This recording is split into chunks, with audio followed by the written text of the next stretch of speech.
Good morning, everyone. Namaskar. Good morning. Good morning, everyone.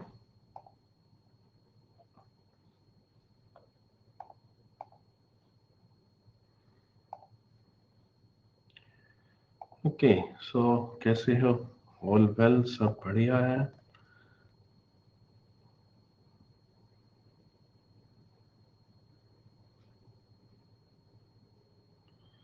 क्या माहौल है भाई? माहौल बना दिया। नोटिफिकेशन ले आए तुम लोग? हम्म। नोटिफिकेशन ले आए फिर? बढ़िया लग रहा है।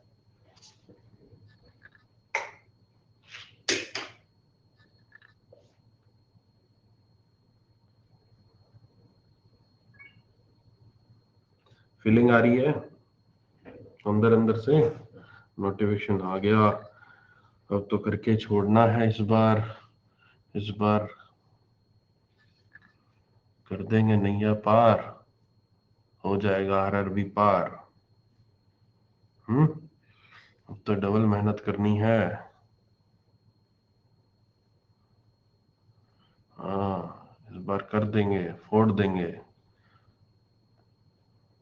इस बार नहीं छोड़ेंगे। आ रही है फीलिंग ऐसी कि नहीं आ रही? बोल ही नहीं रहे यार तुम लोग।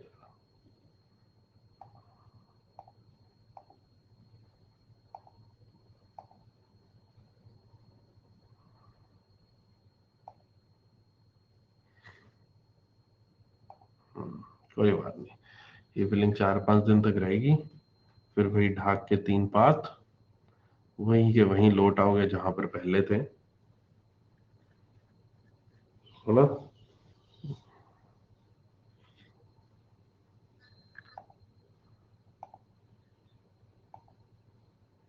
ये माहौल बनता ही है जब नोटिफिकेशन आता है। हाँ, बस माहौल ही माहौल बनता है और कुछ नहीं होता। 10-20 वीडियो आ जाती हैं यूट्यूब पे, यूट्यूब भर जाता है। लाइन में एक ही टाइप की वीडियो दिखने लग जाती है तुम लोगों को। अपने आप ही जोश आ जाएगा बंदे में।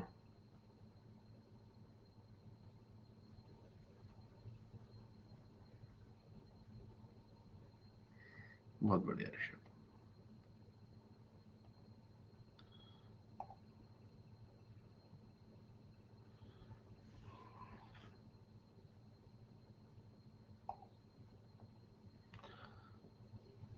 चलो स्टार्ट करें आज के सेशन को।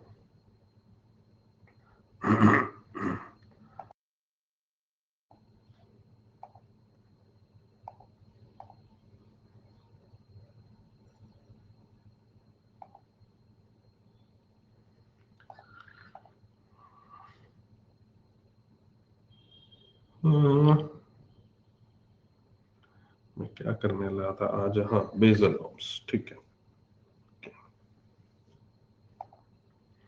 आज हमने बेसल नॉर्म्स करने हैं, ठीक है।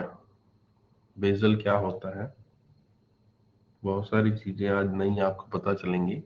अगर आप पहली बार इस टर्म को सुन रहे हैं और इस टर्म के बारे में जान रहे हैं तो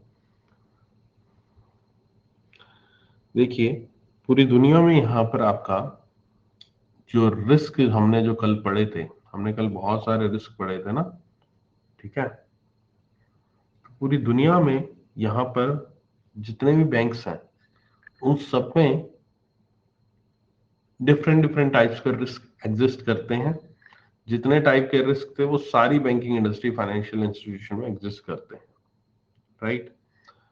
और इन सभी रिस्क को यहाँ पर आपका आइडेंटिफाई करना, उनको यहाँ पर दूर करने की बात की जाती है। आइडेंटिफाई किया जाता है और उनको दूर कैसे किया जाए। अब दूर तो जो किया जाएगा, ठीक है। लेकिन साथ ही साथ इन रिस्क को ध्यान में रखते हुए कुछ यहाँ पर प्रिकॉशंस भी लिए जाते हैं। और उन्हीं प्रिकॉशन में से यहाँ पर कुछ प्रिकॉशंस की बात यहाँ पर की गई। कहाँ पर?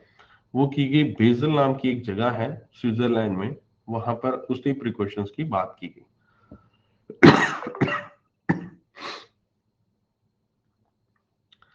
बेजल स्विट्जरलैंड में यहाँ पर आपका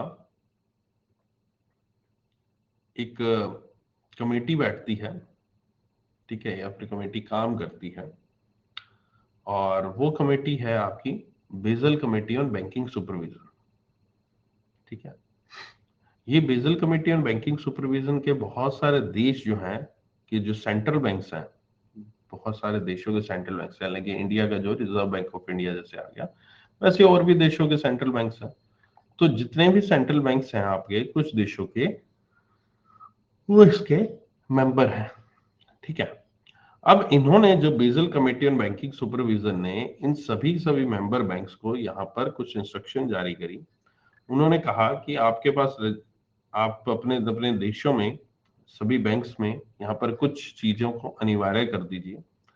उन्हीं में से एक चीज जो अनिवार्य उन्होंने की वो थी, उनमें से वो है आपकी capital adequacy ratio, CAR car, CAR capital adequacy ratio, या फिर इसको हम एक और नाम से जानते हैं CRAR के नाम से, that is capital to risk weighted asset ratio, capital to risk weighted asset ratio, CRAR, ठीक है। ये दो नामों से हम इनको जानते हैं। आप यहाँ पर इसको मेंटेन करना यहाँ पर जरूरी है, ये कहा था उस कमेटी ने, ठीक है, ये कहा था उस कमेटी ने। और कमेटी ने कहा कि ये जो एक रेशियो है, ये जो कैपिटल एडिक्वेसी रेशियो है, इसको यहाँ पर मेंटेन करना है, कितना, 8% मेंटेन करना है, ठीक है। इंडिया के रिजर्व बैंक ऑफ इंडिया को भी कहा।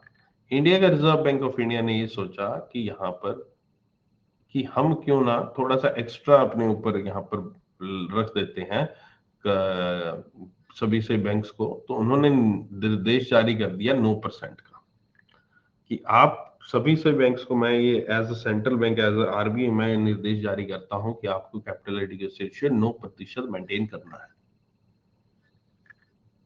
ठीक है। अब ये तो हुई बात कुछ साल पहले की। उसके बाद धीरे धीरे और यहाँ पर बातें होती रही, और ज्यादा चीजें और ज्यादा रिस्क इन्वॉल्व होते गए। तो यहाँ पर अभी प्रेजेंट में जो सभी बैंक्स को जो कैपिटल एडिक्वेसी रेशियो मेंटेन करना है वो 9% तो करना ही करना है। इसके अलावा उन्होंने एक एक्स्ट्रा भी यहाँ पर अमाउंट उनको कहा मेंटेन करने के लिए, और वो अमाउंट है आपकी तकरीबन 2.5%, 2.5%। और उस 2.5% को कहते हैं कैपिटल कंजर्वेशन बफर। क्या कहते हैं?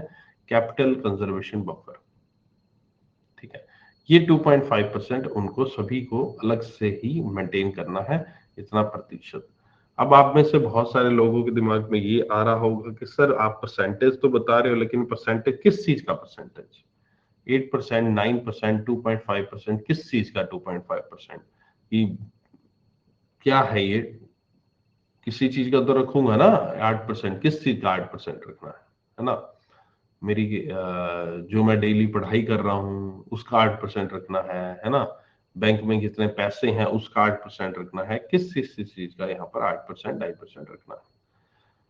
तो वहां पर कहा जाता है कि 8% जो रखना है, जो सॉरी 9% जो रखना है आपको, वो रखना है आपको कैपिटल एडिक्वेसी रेशियो। तो इसके लिए कैपिटल एडिक्वेसी रेशियो का उन्होंने बताया एक फॉर्मूला,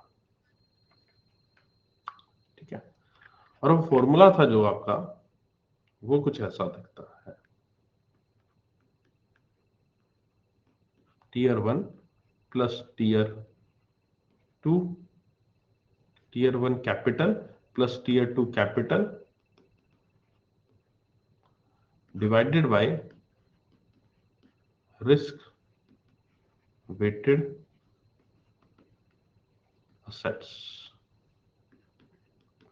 ये कैपिटल एडिक्वेसी रेशियो का फॉर्मूला है, और यही आपको 9% मेंटेन करना है। कितना? 9%। अब इनके अलग अलग चीजों को समझते हैं। टीयर 1 क्या है, टीयर 2 क्या है, रिस्क वेटेड एसेट क्या है। सबसे पहले रिस्क वेटेड एसेट पे चलते हैं।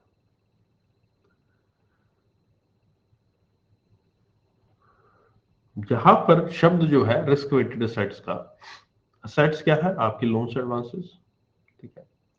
लोन्स एडवांसेस जो हैं उनमें हर एक टाइप के लोन्स एडवांसेस में कितना रिस्क इन्वॉल्व है, उसी चीज को रिस्क वेटेड एसेट कहते हैं।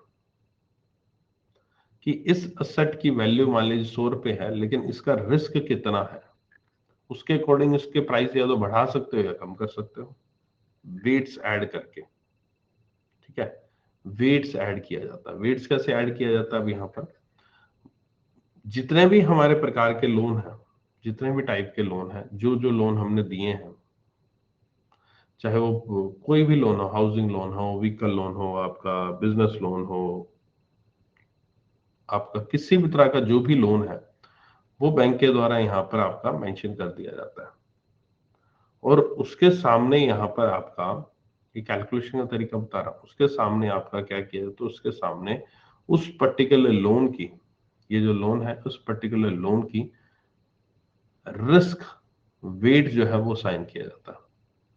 कि मान लीजिए यहाँ पर कोई एग्रीकल्चर लोन आता है, तो हम ये जानते हैं कि एग्रीकल्चर लोन जो है काफी ज्यादा वन ऑफ द रिस्किएस्ट लोन होता है, क्योंकि जो पास्ट में देखा गया है ना, कि लोग चुकाने में थोड़े बहुत असमर्थ होते हैं in comparison to the other loans, क्योंकि उसमें बहुत सारे फैक्टर, नेचुरल कैलेमिटी वगैरह देखने को मिलती है, किसानों को लॉस वगैरह थोड़ा ज्यादा हो जाता है, तो इसलिए वो थोड़ा सा कम कई बार मिल पाता है, उसका पैसा वापस आ पाता है। इसलिए risky, one of the riskiest loan आपका माना जाता है आपका, दैट इज केसीसी, और द किसानों को जो लोन दिया गया।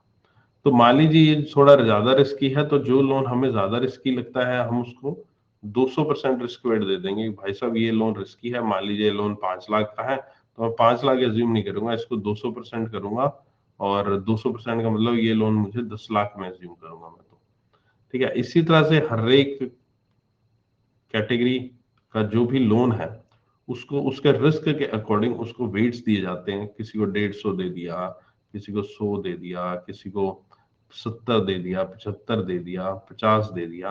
अब आप कहोगे कि सर ये रिस्क वेट क्या हवा में ऐसे ही कुछ भी दिए जाते हैं, किसके द्वारा दिए जाते हैं? तो रिस्क वेट जो दिए जाते हैं ये आरबीआई ही डिसाइड करता है इनको। ठीक है, रिजर्व बैंक ऑफ इंडिया अपने पास गाइडलाइंस जारी करता है, और उन्हीं गाइडलाइंस में आपके एवरी ईयर यहाँ पर ये जारी करता है कि किस टाइप के लोन पे कितने प्रतिशत का रिस्क वेट होगा, किस टाइप के लोन पे कितना रिस्क वेट होगा, ये रिजर्व बैंक ऑफ इंडिया के द्वारा बताया जाता है। ठीक है, अब जो यहाँ पर रिस्क वेट हुआ सबका, और जो जो अमाउंट हुई उनकी, उसके अकॉर्डिंग ये हमने सामने वाली फिगर निकाल ली। ठीक है, हमारे पास सामने वाली फिगर आ गई, इस पूरे का हम लगा देंगे टोटल।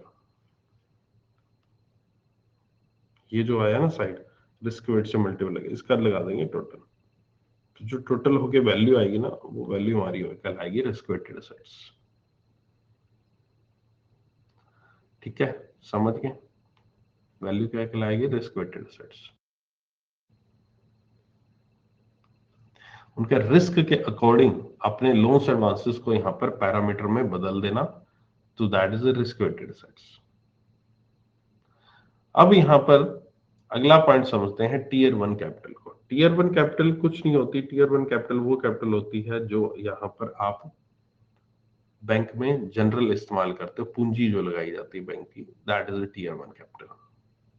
ठीक है, दूसरा होता है टीयर 2 कैपिटल। टीयर 2 कैपिटल एक ऐसी कैपिटल होती है जिसमें यहाँ पर कुछ कंपोनेंट्स होते हैं, और वो कंपोनेंट्स यहाँ पर आपके, या फिर वो जो पैसा है टीयर 2 कैपिटल में जो रखा जाता है, वो पैसा केवल और केवल तभी इस्तेमाल किया जाता है जब यहाँ पर बैंक जो है बिल्कुल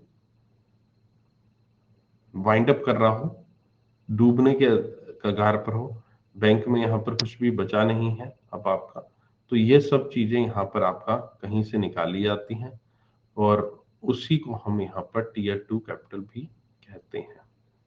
ठीक है, उसी को टीयर 2 कैपिटल कहा जाता है। Risk tier 1 plus tier 2 capital divided by the risk weighted assets. जब मैं ये फॉर्मूले में सारी चीजें पुट करूंगा, तो मेरे पास जो परसेंटेज आएगी वो परसेंटेज मेरी 9% से ऊपर होनी चाहिए।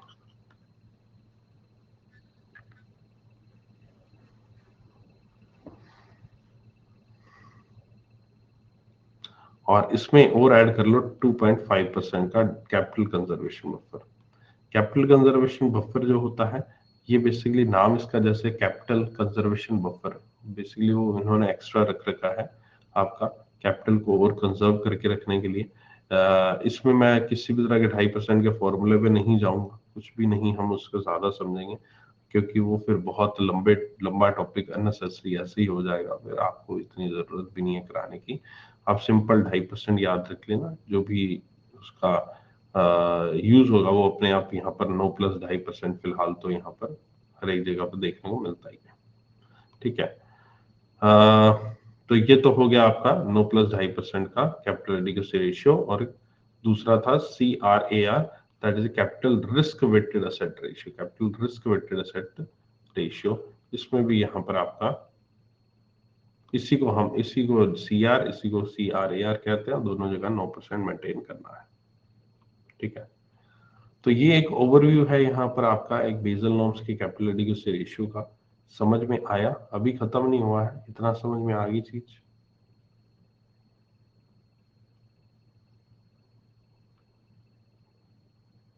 ठीक है, ओके, चलो, just give me 2 minutes, 2-3 minutes, छोटा सा ब्रेक, फिर मैं फिर स्टार्ट करता हूँ। ठीक है।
ओके, सो जैसा मैंने आपको बताया बेसल 2 में यहाँ पर जो कैपिटल एडिक्वेसी रेशियो है, इसमें आपके दो तरह की कैपिटल होंगी, टीयर 1 और टीयर 2 कैपिटल। ठीक है, जो टीयर 1 कैपिटल है वो तो सिंपल कैपिटल जो है। अब टीयर 2 को थोड़ा सा हम डिटेल में देखते हैं, टीयर 2 में क्या क्या चीजें आती हैं। टीयर 2 में सबसे पहले जो कैपिटल आती है वो आती है revaluation reserve. Revaluation reserve, revaluation reserve क्या होती है? देखिए, मान लीजिए आपने आज की डेट में कोई प्रॉपर्टी परचेज की है, ठीक है, आपने कोई भी प्रॉपर्टी परचेज की 1 लाख रुपए में फॉर एग्जांपल। अब वो प्रॉपर्टी की वैल्यू जो है, आपको पता है 10 साल तक उसकी प्रॉपर्टी वैल्यू 1 लाख की डबल ट्रिपल 4 गुना 5 गुना कुछ भी हो सकती है। हम कुछ कह नहीं सकते कितनी भी उसकी प्रॉपर्टी की वैल्यू किसी भी तरह से बढ़ सकती है।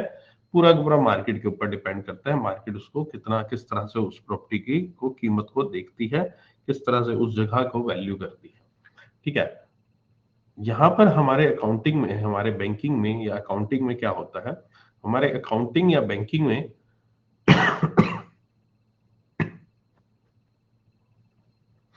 हमारे अकाउंटिंग या बैंकिंग में एक कंसेप्ट है, और वो कंसेप्ट है कि जो भी असेट्स हम यहाँ पर, जो भी हमारे फिक्स असेट्स है, जो भी असेट्स है हमारे यहाँ पर, उन असेट्स को हम अपनी बैलेंस शीट में रिकॉर्ड करते हैं किस वैल्यू पे? उसको करते हैं हिस्टोरिकल वैल्यू पर रिकॉर्ड। हिस्टोरिकल वैल्यू का मतलब है कि जिस वैल्यू पे हमने उसको खरीदा है उसी वैल्यू पर उसको हम आगे आगे आगे आगे हमेशा लिखते रहेंगे, उसकी वैल्यू को बदलेंगे नहीं। आपको पता है 1 लाख की मैंने खरीदी है, आज की डेट में अगले साल इसकी वैल्यू 1.5 लाख हो चुकी है इस जगह की, तो मैं वहां पर बैलेंस शीट में इसकी वैल्यू 1.5 लाख नहीं करूंगा।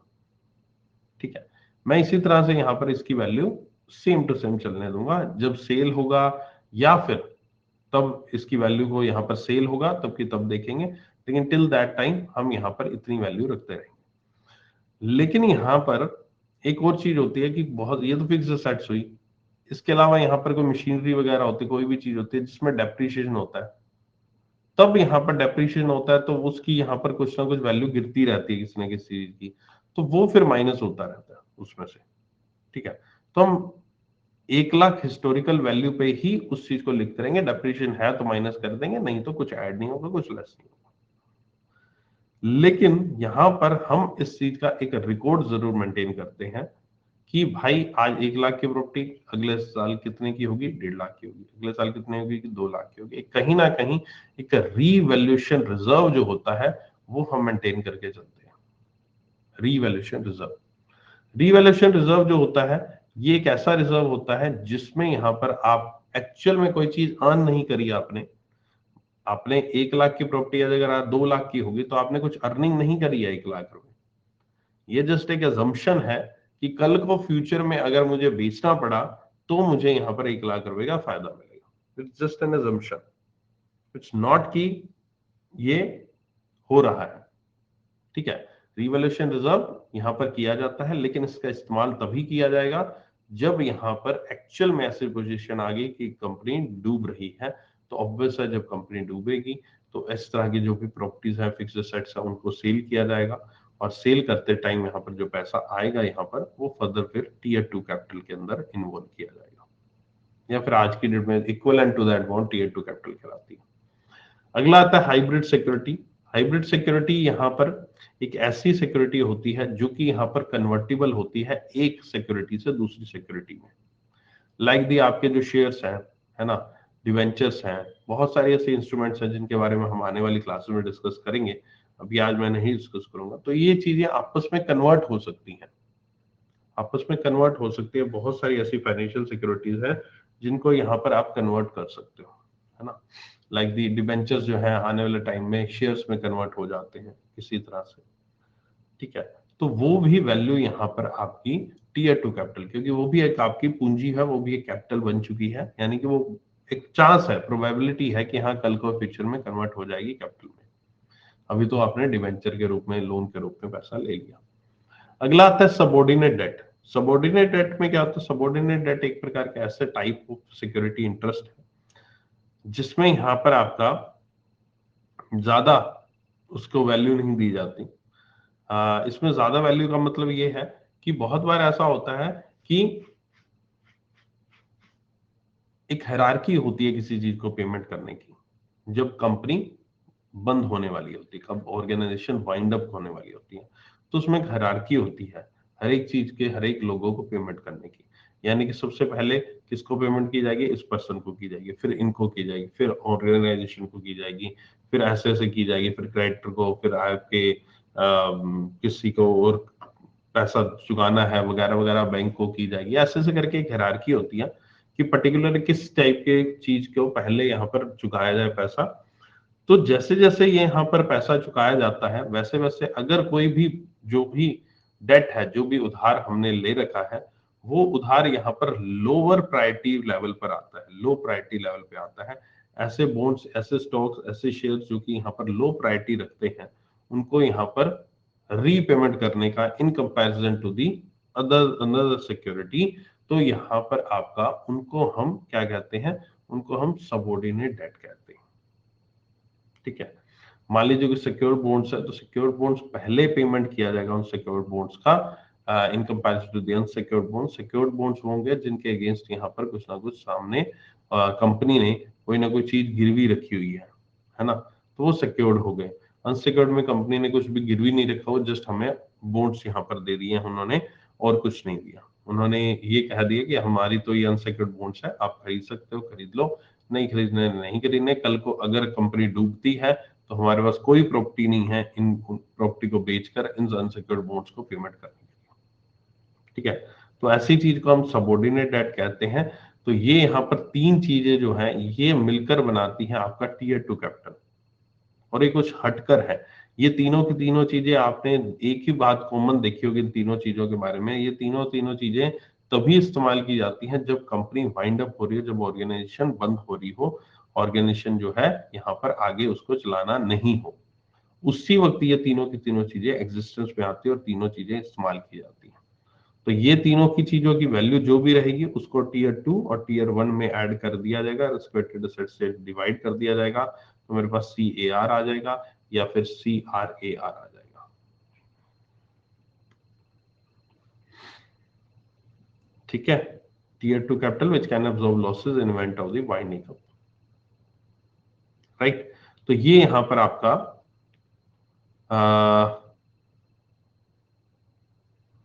कैपिटल एडिक्वेसी रेशियो और टीयर 2 कैपिटल के बारे में हुआ। आई होप की चीज समझ में आई होगी, अब और क्लियर होगी आपको।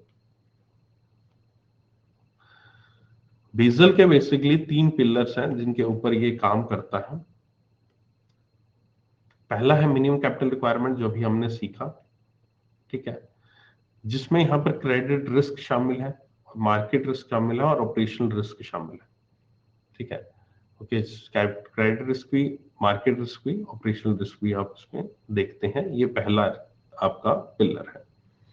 सेकेंड पिलर क्या कहता है, सुपरवाइजरी रिव्यू प्रोसेस, कि जो भी यहाँ पर प्रोसीजर हम फॉलो कर रहे हैं उसका प्रॉपर सुपरविजन होना चाहिए, वो किसी न किसी की मॉनिटरिंग में प्रॉपर वे में यहाँ पर होना चाहिए। जैसे आरबीआई है जो गाइडलाइंस जारी करता है, तो आरबीआई के द्वारा गाइडलाइंस जारी की जानी चाहिए, कोई ना कोई अथॉरिटी होनी चाहिए, तो that is supervisory review process. Third pillar market discipline, जो भी हम कर रहे हैं उसको यहाँ पर पब्लिक को जानने का हक है, पब्लिक तक वो सब चीजें पहुंचनी चाहिए, पब्लिक को पता होना चाहिए कि हमारी टीयर 1 कितनी है, टीयर 2 कैपिटल कितनी है ना, कितना कैपिटल एडिक्वेसी रेशियो है, ये सब चीजें उसको जानना पड़ेगा और वो यहाँ पर पब्लिश उस चीज को कराती रहेगी वो, और कंपनी ऑर्गेनाइजेशन लोगों को, जनरल लोगों को बताती रहेगी। तो ये तीन पिलर्स है जिनके ऊपर बेसल 3 आधारित है। बेसल 3 बोलते हैं इसको, जो लेटेस्ट है अभी बेसल 3 यहाँ पर आ रहा है। इससे पहले बेसल 1 बेसल 2 जा चुके हैं, बेसल 3 का कंसेप्ट अभी है, एग्जिस्ट करता है, और बेसल 3 के अकॉर्डिंग यहाँ पर ये जो मैंने अभी आपको फंडा बताया ये सब काम करता है। ठीक है, आई होप कि आपको समझ में आ गया होगा एक एक चीज। रिस्क वेटेड एसेट्स की किसी भी तरह, कैपिटल एडिक्वेसी रेशियो की किसी भी तरह की कोई डाउट है, कोई समस्या है, तो मुझसे आप पूछ सकते हो। कहीं पर भी कोई कंफ्यूजन है, ये मत कहिएगा सर इसको चीज को दोबारा से समझा दीजिए, वो मेरे लिए पॉसिबल नहीं होगा, क्योंकि ऑब्वियस है ये एक ऑनलाइन क्लास है, आपके लिए रिकॉर्डिंग अवेलेबल है, आप उस चीज को दोबारा से रिकॉर्डिंग के फॉर्म में सुन सकते हैं। मैं पूरा कंसेप्ट इज नॉट फिजिबल, क्योंकि 35 मिनट में समझाया है ये पूरा टॉपिक, तो 35 मिनट दोबारा तो लगा नहीं पाएंगे, है ना। हाँ, कोई वैसे किसी चीज में कंफ्यूजन है तो आप पूछ सकते हो, जरूर आपको समझाऊंगा मैं।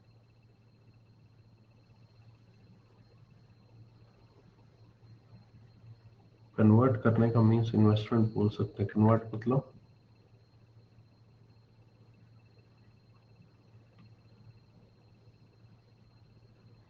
रिवैल्यूएशन रिजर्व होता है कि कोई भी चीज की प्राइस जो है वो एक्चुअल में मार्केट में कितनी है और आप उस वैल्यू को कितने अमाउंट पे अपनी बैलेंस शीट में लेकर रखते हो, ठीक है।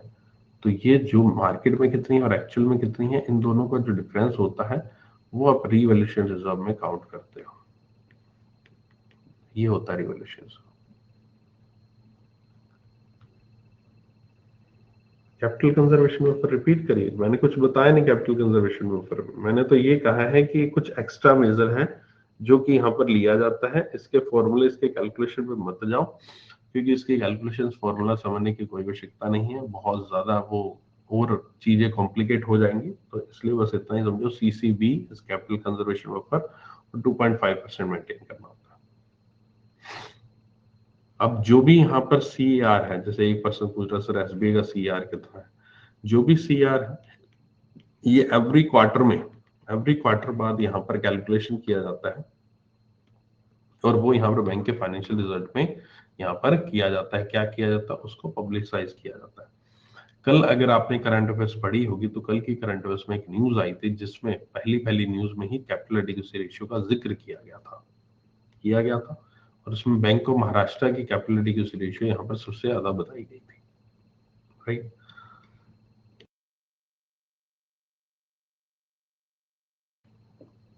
यानी कि बैंक ऑफ महाराष्ट्र यहाँ पर जो है अच्छा काम कर रहा है इस मामले में, कैपिटल एडिक्वेसी रेशियो के मामले में। अब यहाँ पर कैपिटल एडिक्वेसी रेशियो जो है, इस कैपिटल एडिक्वेसी रेशियो को मेंटेन करने के लिए देखो क्या चीजें जरूरी है। या तो आप उसको न्यूमरेटर को और मजबूत बनाओ या फिर आप डिनोमिनेटर को और कम बनाओ, कम करो, ठीक है। तभी आपका यहाँ पर कैपिटल एडिक्वेसी रेशियो बढ़ेगा। हमें क्या करना है, हमें कैपिटल एडिक्वेसी रेशियो को बढ़ाना है। अब बढ़ाएंगे कैसे, या तो रिस्क वेटेड असेट्स जो है वो कम कर दो वैल्यू उनकी, या फिर कैपिटल को इंक्रीज कर दो। अब दोनों केसेस को आपको समझाता हूं कैसे हो सकता है। देखिए, जो रिस्क वेटेड असेट्स हैं, जो रिस्क वेटेड असेट्स हैं, ये क्या है, बेसिकली पर्टिकुलर लोन्स एडवांसेस है, लोन्स एडवांसेस है। तो लोन्स एडवांसेस में यहाँ पर जो रिस्क है ये कैसे, अब इस वैल्यू को क्या करना है, इस वैल्यू को कम करना है ना, तभी डिनोमिनेटर में कम होगा, ठीक है।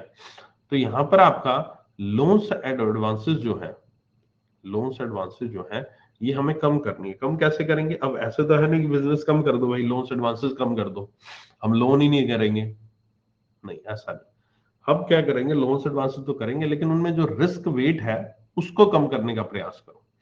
यानी कि Reserve Bank of India risk weight time to time assign करता है, तो उसमें कोशिश करो कि इस पर्टिकुलर टाइप ऑफ लोन जो है वो यहाँ पर कम रिस्क वेट में आए।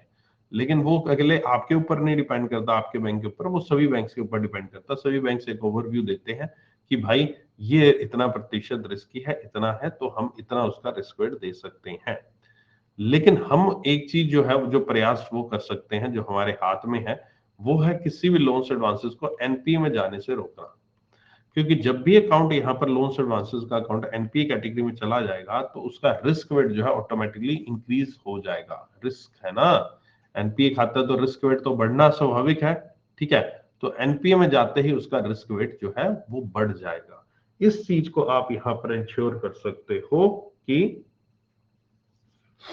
मेरा रिस्क वेट जो है मेंटेन रहे। किस वजह से मेंटेन रहे, कि मेरा एनपीए ना हो कोई भी अकाउंट। अगर एनपीए होगा तो फिर मुझे उसका रिस्क वेट वहां पर बढ़ेगा एज पर आरबीआई गाइडलाइन, और उसकी वजह से मेरा डिनोमिनेटर जो है और और कम हो जाएगा और बढ़ जाएगा। जो भी वेरिएशन होगा वो बढ़ेगा वैसे तो, है ना।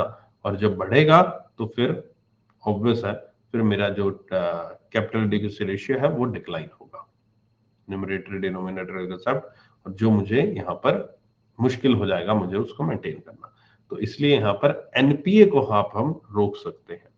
अब आगे चलते हैं, एनपीए को रोक सकते हैं। अब हमने पढ़ा डिनोमिनेटर के बारे में, अब चलते हैं न्यूमरेटर के बारे में। न्यूमरेटर में क्या था, tier 1 capital plus tier 2 capital. Tier 1 capital nominal capital, normal capital. अब इस कैपिटल में हम एक और चीज ऐड करते हैं कि ये कहते हैं कि हम यहाँ पर लोन्स एडवांसेस जो देते हैं, लोन्स एडवांसेस देते हैं, अकाउंट अगर एनपीए हो जाता है, तो एनपीए हो जाता है तो उसके बाद क्या किया जाता है, प्रोविजन किया जाता है। प्रोविजन कहाँ से किया जाता है, कंपनी के प्रॉफिट से किया जाता है। और कंपनी का प्रॉफिट सीधा डायरेक्ट इंपैक्ट किस पे डालता है, कैपिटल पे डालता है। ठीक है, कैपिटल में डालता है। तो यहां पर आप देखो कि जितना ज्यादा एनपीए होगा उतनी ज्यादा आपकी कैपिटल क्या होगी, रिड्यूस होगी। जबकि हमें कैपिटल एडिक्वेसी रेशियो को मेंटेन करने के लिए अपनी कैपिटल को बढ़ाना है ना, धीरे धीरे बढ़ाना है ताकि सीआर मेंटेन रहे। तो इसलिए यहां पर भी वही फंडा है कि आपको यहाँ पर एनपीए जो है अपना कंट्रोल में रखना पड़ेगा, ताकि आपका जो न्यूमरेटर पोर्शन है वो भी कंट्रोल में रहे। और फाइनली जब भी यहाँ पर हम इसकी कैलकुलेशन करें तो हमारे पास जो फॉर्मूला है, इस फॉर्मूले के अकॉर्डिंग हम फिट करें और हमारी capital adequacy ratio with in benchmark जो है, जो 9% रिजर्व बैंक ऑफ इंडिया ने दिया है, उसके अकॉर्डिंग सामने आ जाए। ठीक है, तो एनपीए अकाउंट होने की वजह से, उस दिन मैंने बताया था कितना बड़ा इंपैक्ट पड़ता है, आज भी बता रहा हूँ कि एनपीए अकाउंट होने की वजह से कितना बड़ा इंपैक्ट पड़ता है। कैपिटल एडिक्वेसी रेशियो जो है उस पर बहुत बड़ा यहाँ पर फर्क आता है अगर किसी भी तरह का अकाउंट हमारे एनपीए हो जाते हैं। ना ही केवल उसका एनपीए के फॉर्मूले पे आता है फर्क, जबकि कैपिटल एडिक्वेसी रेशियो पे भी फर्क पड़ता है उनका। क्लियर है, समझ गए एनपीए को कैसे रोक सकते हैं। ऑलरेडी ये चैप्टर मैं ऑलरेडी करवा चुका हूँ पिछले दो तीन दिन पहले ही, 2-3 चैप्टर मैंने कराया एनपीए को रिकवर करने के। ठीक है,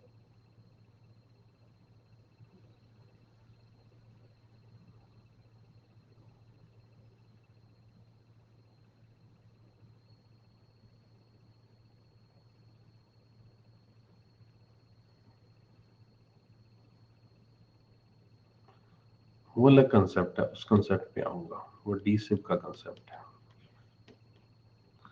ठीक है, तो capital adequacy ratio, Basel norm समझ में आ गया। ये मैं यहाँ पर capital adequacy ratio, Basel norms का कंसेप्ट जो है एंड करता हूँ। इतना ही इसमें कंसेप्ट है आपका।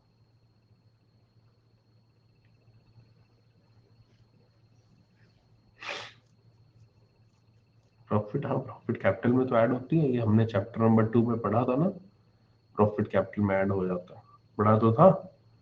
और अगर लॉस होगा तो फिर कैपिटल रिड्यूस होगी, कैपिटल में से कम होता रहेगा वो चीज। कैपिटल तो आपको मेंटेन करने के चलनी पड़ेगी ना, है ना। जितने ज्यादा मैं आप करोगे उसको, प्रोविजन लोगे, उतनी आपके प्रॉफिट कम होगा, उतना प्रॉफिट कम होगा, आपका कैपिटल उतनी कम होगी। ठीक है, सबऑर्डिनेट डेट बता दीजिए, अभी तो बताया था यार।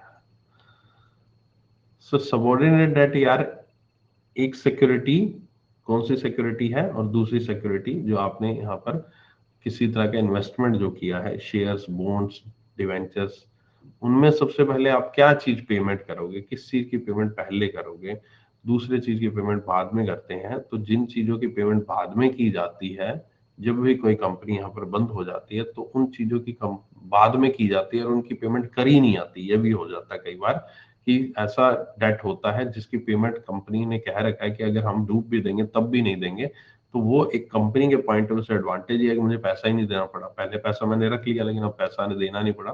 That is subordinate date.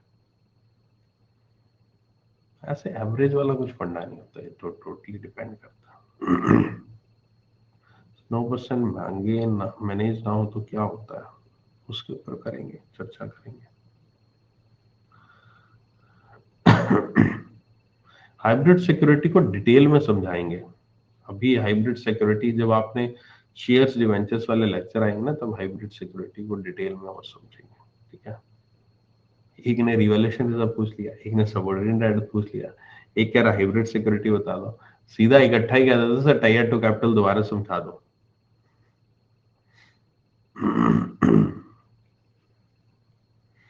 Laxmikant आएंगे उस टॉपिक पे।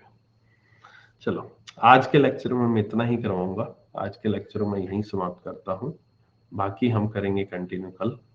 ठीक है, और आज इतना ही समझो, इतना ही सीखो और इसको ही रिवाइज करो। ओके, चलो मिलते हैं फिर नेक्स्ट लेक्चर्स में, and till then thank you so much. Current affairs की क्लास मिलते हैं, टेक केयर, बाय बाय।